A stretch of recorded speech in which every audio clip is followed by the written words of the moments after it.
Apabila Tuhan Allahmu sudah melenyapkan bangsa-bangsa yang negerinya diberikan kepadamu oleh Tuhan Allahmu, dan engkau sudah menduduki daerah mereka, dan diam di kota-kota dan rumah-rumah mereka, maka engkau harus menghususkan 3 kota di dalam negeri yang diberikan Tuhan Allahmu kepadamu untuk diduduki. Engkau harus menetapkan jauhnya jalan dan membagi dalam 3 bagian wilayah negeri yang diberikan Tuhan Allahmu untuk dimiliki olehmu, supaya setiap pembunuh dapat melarikan diri ke sana. Inilah ketentuan mengenai pembunuh yang melarikan diri ke sana dan boleh tinggal hidup. Apabila ia membunuh sesamanya manusia dengan tidak sengaja dan dengan tidak membenci dia sebelumnya. Misalnya, apabila seseorang pergi ke hutan dengan temannya untuk membelah kayu, ketika tangannya mengayunkan kapak untuk menebang pohon kayu, mata kapak terlucut dari gagangnya, lalu mengenai temannya sehingga mati.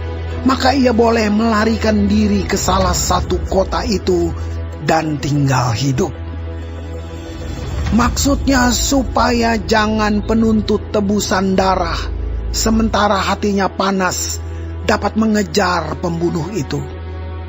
Karena jauhnya perjalanan menangkapnya dan membunuhnya, padahal pembunuh itu tidak patut mendapat hukuman mati, karena ia tidak membenci dia sebelumnya. Itulah sebabnya aku memberi perintah kepadamu. Demikian, 3 kota haruslah kau khususkan. Dan jika Tuhan Allahmu sudah meluaskan daerahmu nanti, seperti yang dijanjikannya dengan sumpah kepada nenek moyangmu, dan sudah memberikan kepadamu seluruh negeri yang dikatakannya akan diberikan kepada nenek moyangmu.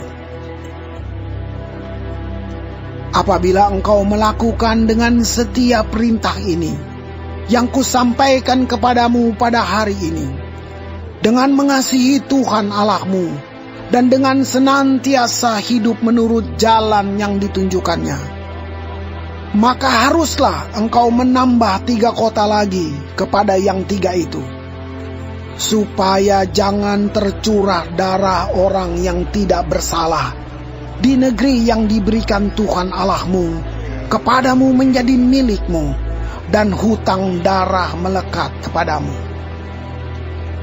Tetapi apabila seseorang membenci sesamanya manusia, dan dengan bersembunyi menantikan dia, lalu bangun menyerang dan memukul dia sehingga mati, kemudian melarikan diri ke salah satu kota itu, maka haruslah para tua-tua kotanya menyuruh mengambil dia dari sana dan menyerahkan dia kepada penuntut tebusan darah, supaya ia mati dibunuh.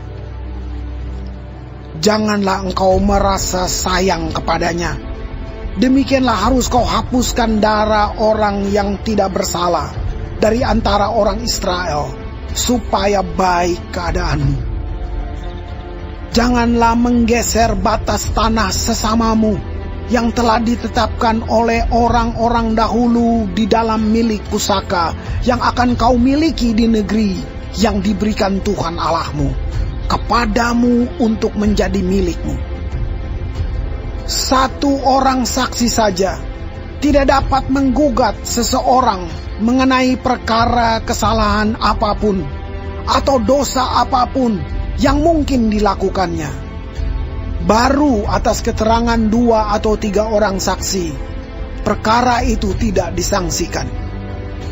Apabila seorang saksi jahat menggugat seseorang untuk menduduh dia mengenai suatu pelanggaran, maka kedua orang yang mempunyai perkara itu haruslah berdiri di hadapan Tuhan, di hadapan imam-imam dan hakim-hakim yang ada pada waktu itu.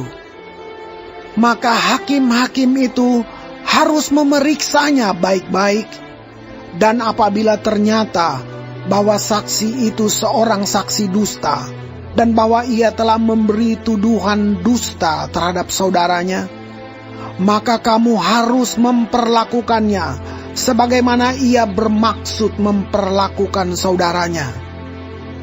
Demikianlah harus kau hapuskan yang jahat itu dari tengah-tengahmu.